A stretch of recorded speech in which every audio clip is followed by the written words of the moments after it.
Hello, and welcome back to Sharing a Chapter a Day. This is me, and I will be reading Chapter 58 of Engagement in Peril by Dara Odoe. Chapter 58 is titled Mitchell, South Dakota. In the fall of 1996, after about 6 months of working at the Naval Medical Center San Diego for the Hematology Oncology Clinic, I took a leave of absence for 22 days away from my naval services and spent some time away on vacation. I decided to take this leave on the because I had just had all four of my wisdom teeth taken out. I just had oral surgery and was quite weak from the event. My wisdom teeth were impacted, so they were growing downward instead of coming out like some people. As a result of the surgery, I had several stitches in my mouth, so I couldn't eat solid food for a while. And all the food that I had then had to be blended for my consumption by the Navy's base, cafeteria, and dining facility. By then, almost having already served a little over a year in the U.S. Navy, I had accumulated about 30 days worth of leave. I decided to go visit Uncle and his family, who once lived in Aurora, Colorado, and now resides in that small town of Mitchell, South Dakota, of which was in the Midwest state. Now, Uncle and his other family, they ran the only two Asian-owned Asian restaurant then. And the people that ran those two restaurants were all blood related. Uncle Kim and his family had moved to Mitchell, South Dakota about 2 years earlier to open up their own family restaurant where they serve Asian cuisine and various buffet-style dishes, and to get away from the hustling and bustling metropolitan life of Denver, Colorado, since their children were having not so good influences by troublemaking friends and thugs. I rush ordered my airplane ticket to Mitchell and called Mom about my plans to visit Uncle and his family then. That Friday afternoon, I caught the next Greyhound bus to Long Beach. Once I arrived to my mom's house, I hung around for a day, chilling with my mom and sibling, and then the next day, Mom drove me to LAX to catch my flight to Mitchell. After checking in and getting my airline ticket, I boarded an American airline plane from LAX that was heading to Denver, Colorado, where I had several hours of layover there. And while they're in Denver, at the Denver International Airport terminal, I called Sophie, who is now married to her boyfriend, and while I was on the phone chit-chatting about this and that with her, and what I had been up to since I had joined the Navy, I missed my plane departure, which left without me, heading towards Sioux Falls, South Dakota. That was my final destination that night. My plane had departed for its final destination, and I was stuck there in the Denver airport for a while. I was pissed at myself for being so ignorant and not paying attention to my departure time. Anyhow, I moved on. Luckily, since I was an active duty military personnel, the airline attendant was very nice and booked me for another flight shortly after. So I had to wait about 2 hours for another flight to take me to Sioux Falls. And once my flight was ready to be boarded, I thanked the nice lady and got on the very small Cessna plane that seats about only 10 people or so, with no food or bathroom available during the entire trip to the southeast of South Dakota, heading toward Sioux Falls. The tiny Cessna plane shook and rattled once it hit the pitch dark air, and it was getting pretty late, very dark. A little storm was brewing up and about in the open, dark skies. After several hours in the air, the first stop of my frightful flight that night, was in Sioux Falls, South Dakota. It was supposed to be my exit. I got off the plane, and then I went into the tiny rural airport to use the restroom to take a leak or so. I didn't bother paying attention to the pilot about where we were, but I was already lost. Once in the small airport terminal, I looked around and it was all dark. I didn't see anyone around. No one was around, not even a mouse, not even my ride that was supposed to pick me up to take me to Mitchell. I saw no one. That tiny airport had already been closed for the night. Lights had been shut down for the night, but I didn't realize that it was my stop all the same. So being stupid, So I got back on the plane and continued on to the next stop without realizing that I had just left my actual stop. The small plane continued onward toward its next and final destination in Sioux City, Iowa. You see where the confusion came into? The word Sioux. After a good half an hour or so, the small Cessna landed at its last stop in Sioux City, Iowa. We all arrived there around 0100 that morning, and the small airport there was also shut down, like the previous one that was at Sioux Falls. It was the last stop, so I just got out of the plane and with my backpack and gear headed inside and straight to the payphone. I called my uncle and he told me that I was in the wrong airport and that also in the wrong state. I had ended up in Iowa instead of South Dakota. And after a good laugh or so about my stupidity and ignorance, he said that he would pick me up after around the afternoon the next day and advised me to get some sleep. You were quite stupid then, Dara. I laugh about it now, and then when I think about how idiotic you were once. You know you could have been murdered by some backward people out there then, huh? But I regress. But I'm sure someone was looking out for me up there. You're quite lucky when it comes to escaping tragedy and you ignorant son of a bitch. So after the talk with my uncle, I wandered around inside the small airport terminal for a bit, trying to figure out what to do and looking for the nearest hotel or motel I could find. I looked for someone to ask for direction, and luckily, a janitor working and cleaning up the airport during that time was nice enough to drive me to the nearby motel, the Riverboat Inn. After his shift was over, of course. I hung around for about the next hour until he was off, and he drove me to a motel. I introduced myself to the Caucasian man in his early 30s and told him about my unfortunate turn of events that had happened that day. He had a good chuckle and said that it could have happened to any one of us. That was nice of him. Once he drove me to the motel, I thanked him for his kindness and proceeded to enter the motel to check in and get a room for the early dark morning. I stayed the night in the inn and charged the room to my B of A ATM card. I then called Uncle and told him where I was staying at and got direction from the clerk and related to him about how to get up here to pick me up. Once that was said and done, I took my room key, thanked the desk clerk, and proceeded to get a good night's rest. Or good morning's rest. Walking away from the lobby, I managed to find my motel room.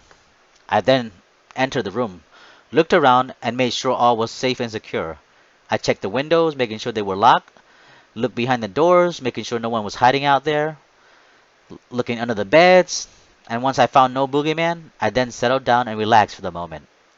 After a little break, I took a shower and watched some television before I fell fast asleep from the tiresome day that I had just had. Crazy hectic day that you had then, that 2 day stretch, Dara, traveling from Los Angeles and trying to get to Mitchell, South Dakota. Luckily then you had met some nice people on the way that was willing to help you. You know, the nice lady at the check-in line at the airport, the nice guy, the nice janitor at the airport. You lucky you didn't get taken advantage of. The janitor could have been a homicidal murderer for all you know. Then again, people in the Midwest and some other places are pretty cool in a sense. I slept well and soundly that morning. I awoke around 0900 that morning, freshened up and prepared myself to be picked up by Uncle and his family a few hours later. The next morning near noon, in their family van they used to transport and store their restaurant supply and goods, Uncle and his family drove about 3 hours long or so to pick me up from the Riverboat Inn in Sioux City, Iowa. Luckily, it was just the next state down. Once I got my backpack and gear in his van, I returned the room key to the clerk, signed and paid for my room's bill, and thanked him and waved my departure. Once we were on the van, we headed west towards South Dakota, where we first stopped off at an Asian market near Sioux Falls to buy ingredients and supply for their Asian cuisine market or restaurant several hours later. We spent a good hour or so looking through and buying restaurant items from chopstick, utensil, vegetable, to frying oil. From there we grabbed some snack and then headed off for our final destination. Since my mouth was still sore and had stitches, I ate soft food and took down some juice. Sioux Falls is the biggest city in South Dakota, and the drive from there to Mitchell would take about an hour and a half or so. It's about 72 miles stretched between the two cities in South Dakota. Several people came with Uncle then. There was his wife and his eldest son, Fei Long, who eventually became a pothead and ran his father's credit to the poorhouse as he became of age. He came along to help with getting the supplies and grocery. We stopped at the Asian market to buy various sauces, spice, meat, vegetable, and some kitchen and restaurant utensil and supply. After getting all the supplies and necessities needed for their restaurant, I was finally on my way toward their home of Mitchell. In Mitchell, where they have the world's only corn palace, the main attraction for that small town then. The drive there from the store in the neighboring town was about an hour or so. There were very few cars on the open four-lane highway, and everywhere I looked, all I saw was open space, farms and more farms, crops after crops, fields after fields, fields of corns and vegetables of sort, one after the other. I realized then that I was in the Midwest, in one of the Bible states. I was in corn country and corn heaven then. I quite enjoyed it myself. Personally, I liked the peaceful scenery that I saw. It seemed quiet and serene. The air was fresh and soothing, the sort of shit that helped put a troubled mind and soul at ease. I was able to relax my wandering mind for a bit and relax my perplexed, heavy shoulders for a while. And I didn't really have to think about my complicated past then, easing my weary soul. Still, I had Shin Shin on my mind, hoping the best for him, of course, and hoping wherever he was, what he was doing, and that life is being kind to him as well. I surely miss my beloved Shin Shin. The drive into Mitchell from Sioux Falls was off the interstate of I-90 and Highway 37, and the first thing we did once we reached Mitchell was to go to Asiana, their family restaurant in the middle of town of sort. Uncle and his in-law had purchased an old pizza diner and turned it into an Asian cuisine restaurant. They had a pretty good business going then. They were the only two Asian restaurants in town, one in the city and the other on the outskirts of town, right off the interstate that crosses and runs through the town of Mitchell. The other Asian restaurant is called Twin Dragons.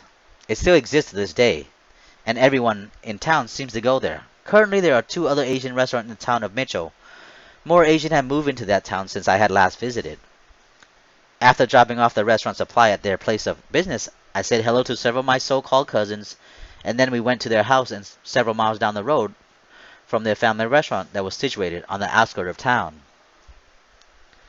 After a good 10-minute drive or so, we reached their cozy home.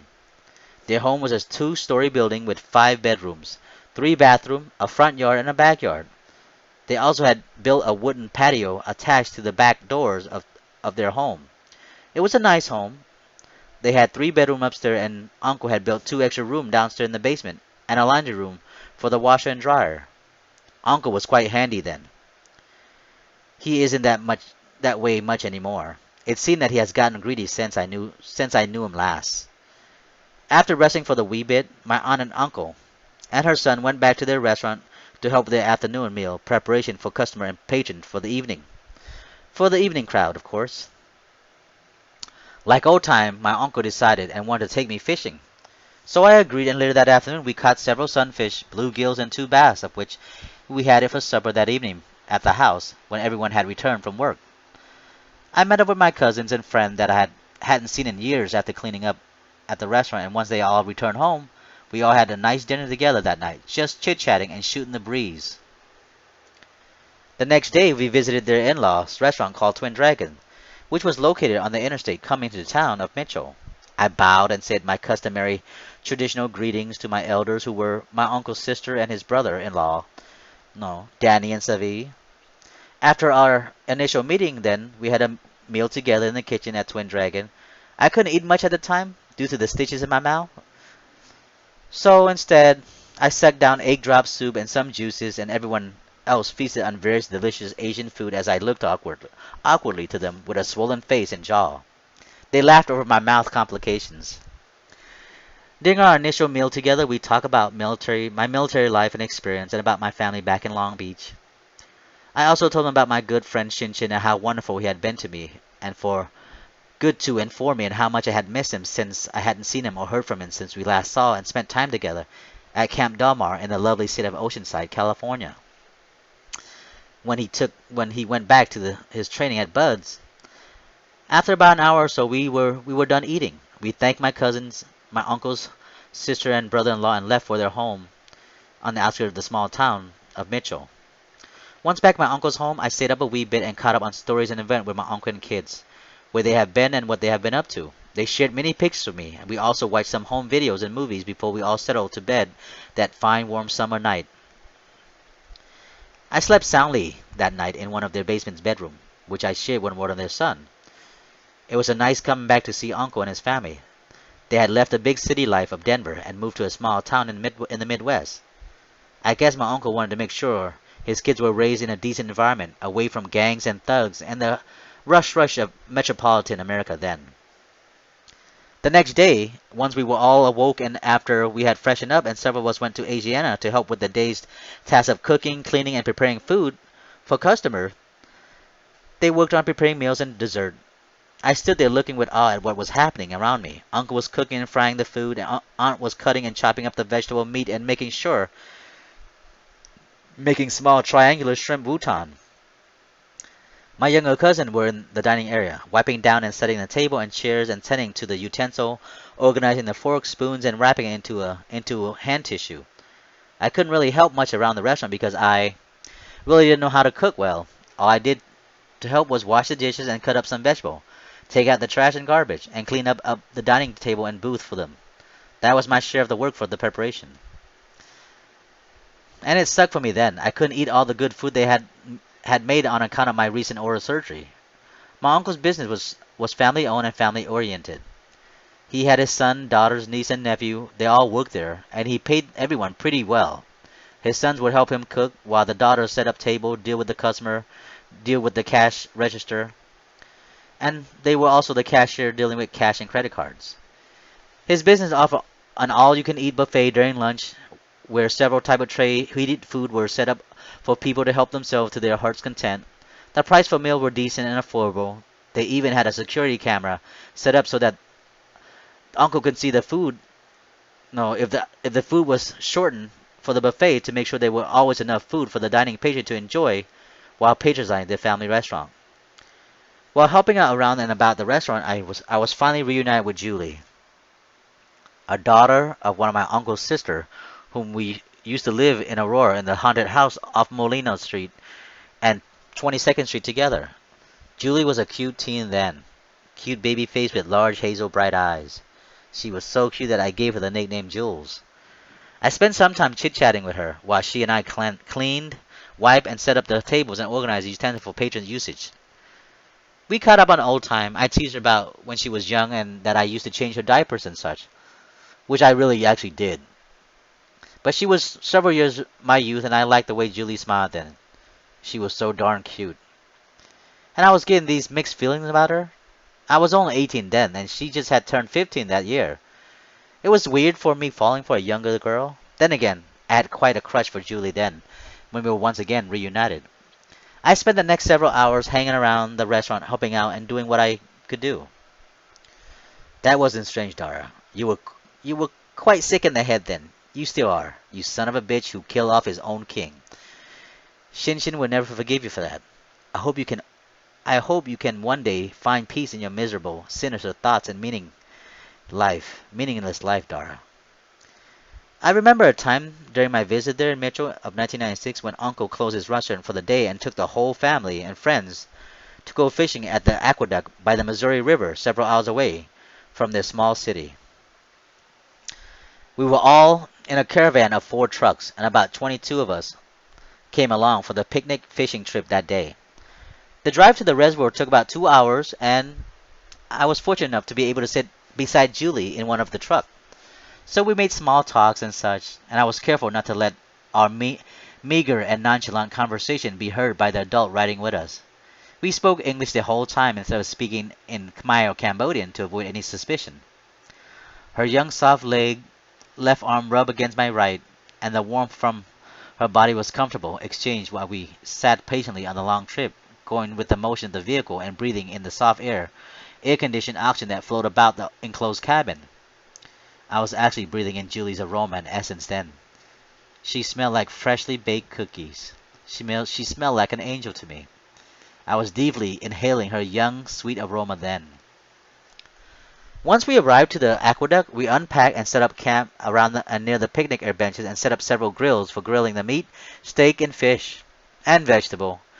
While Julie and several of the other teens set up the table with foods and drink, Uncle, his friends, and I went about to look for a good fishing spot along the Missouri River.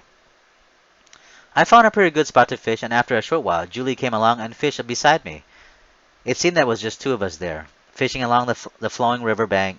She was so cute at times, and occasionally, while holding my fishing rod steadily, I shyly stole quick glances in her direction and smiled, trying to smell and breathe her in from afar. The river's water was cool to the touch and clear to the sight when Julie and I got our feet wet as we walked about, talked about our hobbies, habit, life, and such. She seemed to be glowing right before my eyes. I thought back to when I knew her when she was just a baby. We actually lived in a house together for a year or two in Aurora, Colorado, where her family and mine shared the same estate at the time. It was a haunted house on the same street as Montview Elementary School, where I went for my second and third grade year before moving all over the place in Denver. It turned out that day that Julie was on her menstrual cycle and was having some minor cramps and pain in her abdomen. At times, I sensed a smell of her womanly odor several feet away.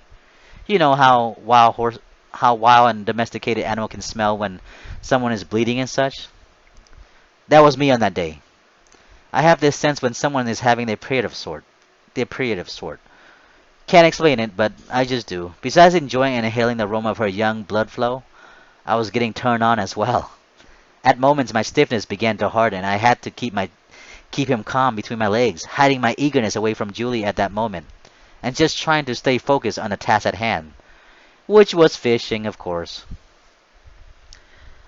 I enjoyed Julie's company while I was visiting there in Mitchell. Recently, Jewel had a very young infant, about 4 months old, and she invited me to her upcoming wedding in August of 2008 in Mitchell. Well, since then, Julie and Travis now have two beautiful boys. Those kids are lucky to have Julie and Travis as their parent. I wish all of them much luck and good health. Warm wishes to you, Julie, and to your family as well. You will always have a place in my heart. Sincerely, Dara. Now, Dara, don't get all sentimental on me. Remember who you are and what you stand for, you sick bastard. Don't get all sappy on me now. You fool. You need to focus and tell your side of the story. Remember, you're doing this in the memory of your beloved Shin Shinigami. I spent about 3 weeks in Mitchell on my vacation away from my duties in the United States Navy. And every day was pretty much a routine for me then. So I would help around the store, in the restaurant in the morning, and then go on running and biking around the town for several hours, and then go fishing for a wee bit and back to help out the store once again during the afternoon. The small town of Mitchell was like the town of Mayberry from the Andy Griffith Show back then. It was small and homey, and now, but now the population has soared to over a little over 15,000 people, about 15,000 people plus. They had a sheriff and a deputy there, a small dental clinic, and several stores and market, mainly Ma's and Pa. No, stores then. They had a Dairy Queen, Pizza Hut, a Super Kmart, and several gas stations then. It is now grown in size and population. They have a 24-hour Walmart there now, a Super Walmart. More people have moved there, and some businesses have also been developed there. Goes to show, progress never stops. It was a nice, humble town, and people were pretty nice too then. And the driving age there at the time was 14 years old. One could own a vehicle and drive around town at the age of 14 then. Even my younger cousin, Fei Long, had a car then, and he just barely started high school. During my free time, I visited the local high school to shoot hoops and play some basketball with the younger boys that I grew up with in Colorado. We also visited the local YMCA center to use the swimming pool and recreation center. The town's main attraction was a place called the Corn Palace, whose designs and mural were made from dried corn and maize. Every month, the Corn Palace has a different theme, from World's event to holidays. I went rollerblading and drove my cousin's car around the block or so while everyone else was at the restaurant and working. And I sometimes went off and fished on my own at the nearby streams and river and on the outskirts of town. Sometime I would stay at their house, watch television, and just jack off and to every little cleavage I could find on television while I rummaged through my uncle's VHS collection then. You were such a horny dog, Dara. Sick in the head. I remember that you even jacked off to Julie's image and memories then, didn't you? You fucking idiot. Ha ha, you sick bastard. You know you couldn't get anywhere with her and you still haven't. Go on with your own life, Dara. Dara, and become a better person for it. Focus on only you from now on. From now on. Worry only about Dara, alright? Only Dara matters. You simply need to better yourself in all aspects. Remember who is watching over you from above, as I reminded myself. During my stay there, I went to the movies at the theater there in the middle of town, right next to the Corn Palace. It was a tiny theater. They had a 25-foot widescreen. The movie then was showing was several months late from the release date. Mitchell was also had a drive-in theater which was in the outskirts of town, located in the middle of a cornfield about a mile or so from my uncle's home then. That place no longer exists now. Now it's a lake, and some nice family home are built around it. During one of the Saturday night, a bunch of the younger people and I caught a double feature at the drive-in. Julie, some younger cousin, and several family members were there. We had to turn on certain radio stations in our cars to hear the movie sounds. We sat in or on the car watching the movie while we talked and reminisce about old time, while munching on snacks and that we had brought from home. I should have made a move or two on Julie then, but everyone was there, and I was too much of a bitch to push the envelope. After all, this girl was several years my junior then, and I was already an adult, supposedly. Well, supposedly I was only 18 years old then, and I was still so scared then to tell Julie how I really felt about her and what I wanted from her. So what, Dara? You were just being a little bitch then. Damn, that's why you always get the short end of the stick, 'cause you procrastinate so much over the smallest detail. Anyhow, you did right by Julie. She's now happy with what she got, and what she has is love and devotion by two lovely boys. And two lovely boys. All you can do is accept her happiness and always wish her well. When Julie isn't working and has free time, I would spend my time at her home and we would just chit chat and walk about in town. While there in Mitchell, I also stayed at Aunt Sophie's house, who was my uncle's younger sibling, and while there, I would hang out with her sons. We ate barbecue and talk about this and that, what I've been up to, my military experiences in life, and just life in general. She and her husband are very good people. They were really good to me. They all seemed to enjoy my company, and during the day, her son and I would ride and drive on their four-wheel off-road motorcycle where we would just jump small hill mounds and went off-road atop the grassy field that were all around the outskirts of town. We were, we were being carefree and just being teenagers then, enjoying the outdoors and getting dirty in the process. I spent several nights at their spacious home on the outskirts of town along the interstate. I really liked it there then, in Mitchell. I really didn't want to leave. But I had to get back to my naval command, and my naval career, and my naval life. So about a week before my return date, I decided to take a Greyhound bus to Denver, Colorado, because I still had about 4 days of leave left until I had to return to my command.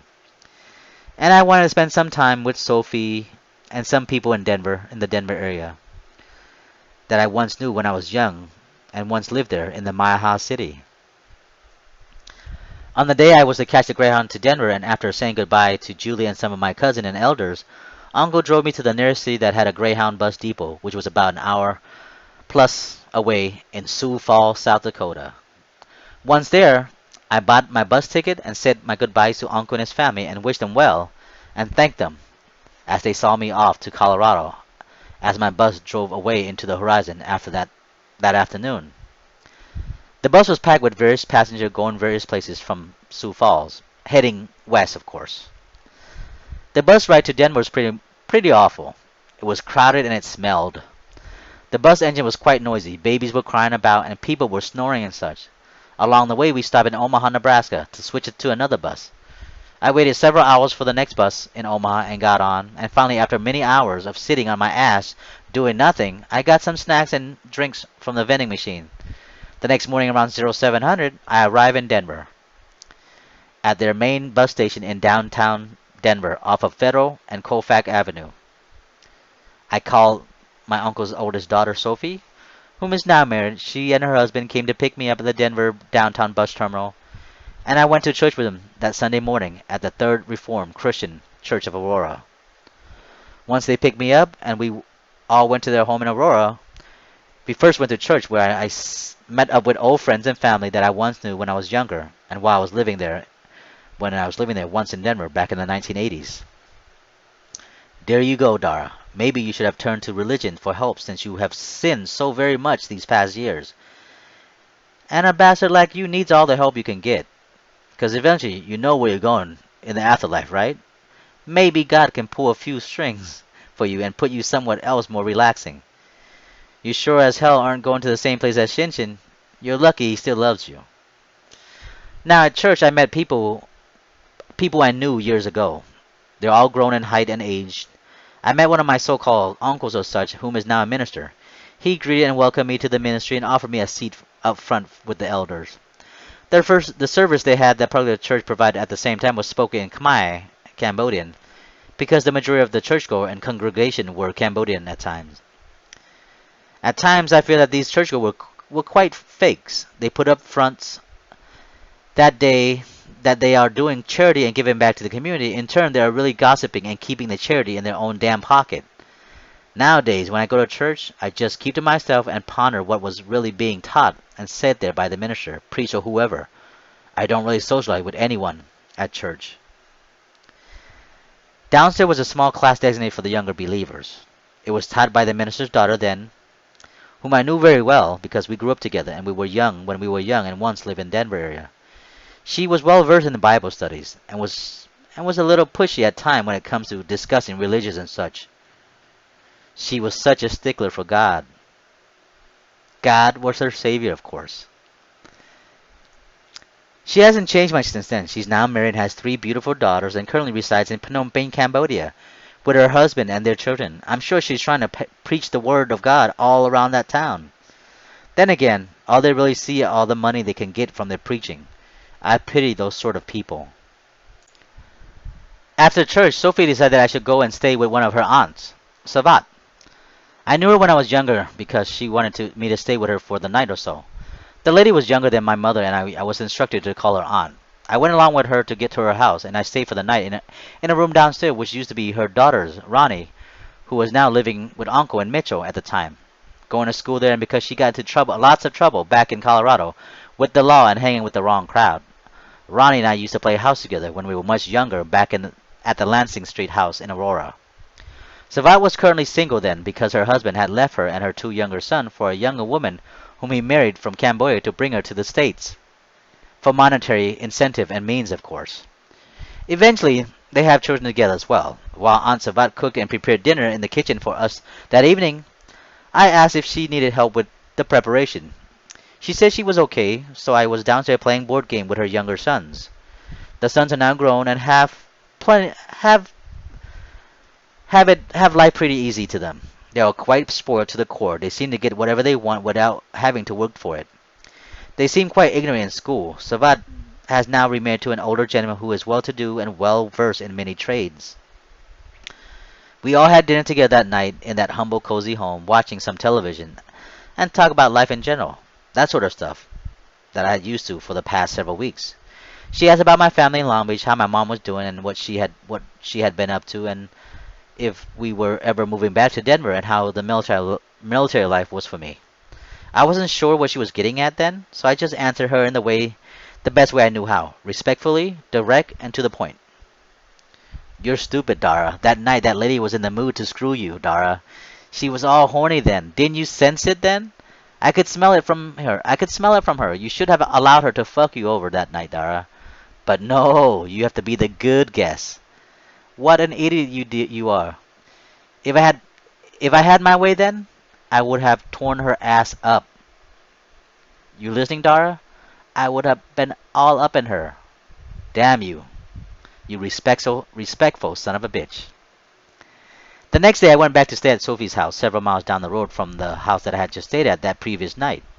The whole time that I was in Aurora, I stayed with several different families. They all welcomed me into their home, being sure to feed and take care of me. It's awkward and weird then, Every time I go to a friend or family house, someone always wants me to stay over the night. Was I some kind of trophy then, or to be passed around from house to house? Weird. Anyhow, I was quite kind, and I didn't mind much then. I did as people asked, and went on my merry way to please people. While staying in Aurora, I would walk around the neighborhood, go to Kmart, sightsee, visit the local drugstore and fast food restaurant, and watch television and movies. One day, Chanton came by Sophie's place to pick me up to take me with her to her university that she attended in Denver.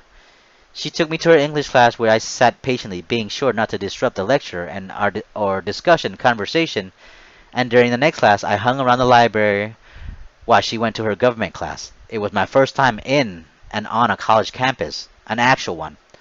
It was pretty nice. People attended class and busy with whatever they had to do, preoccupied with school and lost in thought of their school business and their life in general.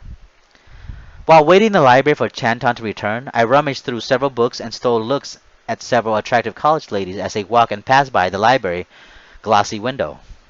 After class, Chanton picked me up and we went our way in her car. All of a sudden, we were caught in a sudden rainfall and got soaked. After we entered the vehicle, we then went to her friend's place several miles down the road from the college campus. She introduced me to her friend. We made small talk, and they talked while I listened to their conversation and waited for our trip home. After we departed from there, we went to another friend's house. The friend was staying with her boyfriend then at their apartment and did the same as latter, chit-chatting and such, shooting the breeze. I was just tagging along for the ride. I minded my own business and listened on. Later on that day, after the rain had subsided, Soferi, and Chanton took me to the mall in the Denver area where they took me to a lingerie store. Would put me in an awkward position. They looked at several items and asked for my opinion about how it looked on them and what to buy. I couldn't say anything about the matter. I was too shy and too embarrassed to say anything. And besides, whatever I would have said probably would have been wrong anyhow. Afterward, we went to a local diner and had a hearty dinner that late afternoon, and then we all headed home and called it a night. It was a nice outing then with them that day. Old friends, old cousins, sharing time and laughter once again, just like the old times when we were all young, except this time we didn't play house. On the day that I had to depart back to San Diego at my command, Sophie and her hubby drove me to the airport and we waited with me until I departed for LAX. We hugged and I assured them that I would call them when I get home. On the flight home, I thought about the time I got lost in Sioux City, Iowa, the time I spent in Mitchell, South Dakota, how I wouldn't mind living there, and after Julie and those I come to adore, I also thought about my friends and kinfolk in Denver. Everyone was good to me then. And of course, I thought about Shinshin and wondered how he was doing in Coronado then, hoping the best for my beloved. I thought about the memories that I had gained and would cherish in the years to come. I enjoyed my trip to Mitchell and Denver and wouldn't change it for anything. The Boeing 737 landed smoothly in LAX about 3 hours later, and moments later, Mother drove up to the pickup curb and picked me up to take me to her home in Long Beach. With me, I brought a box of picked apple for Mom and family. Those were the apple I had picked from the Denver Zoo area earlier. They were quite tasty. Mom eventually pickled them in fish sauce and vinegar to have with our meals and snack. Once home, I called Sophie to let them know that I had arrived safely in California. I stayed at my mom's home for the rest of the day, and shortly after, I boarded a Greyhound bus and went back to San Diego and checked back into my naval command, where everyone in the clinic had missed me mainly because of my hard work ethic, dedication, and my never giving up effort. They greeted me with hugs and kisses, and I told them of my trips and events and adventure while I was away during that last month. They all had a laugh over certain matters that I had told them and discussed with them. And for the rest of the day, we did our usual routine for treating and caring for patients. I went back to work in the same fashion and as before, as if I had never left. I picked up from where I left off and worked my damnedest then for the hematology oncology clinic at the Balboa Naval Medical Center, San Diego. I was once again back to my old hard-working self and was dedicated to my trade then. I was the man once again. You were the man then, Dara. Your clinic missed and adored you for your hard work and positive personality, and they were there for you with open arms and once you returned. You were one lucky bastard then. Sucks to be you now. No one has ever thought about you or even utter your name when they see you now. Seems that many have shunned you now for what you have become, and what you have become is no laughing matter, you sick son of a bitch. Thank you for listening. This is Do, Ra, me. This is the end of chapter 58. Be on the lookout for chapter 59, titled Defloration of a Good Friend. This is Do, Ra, me, and I'll see you later. Thank you.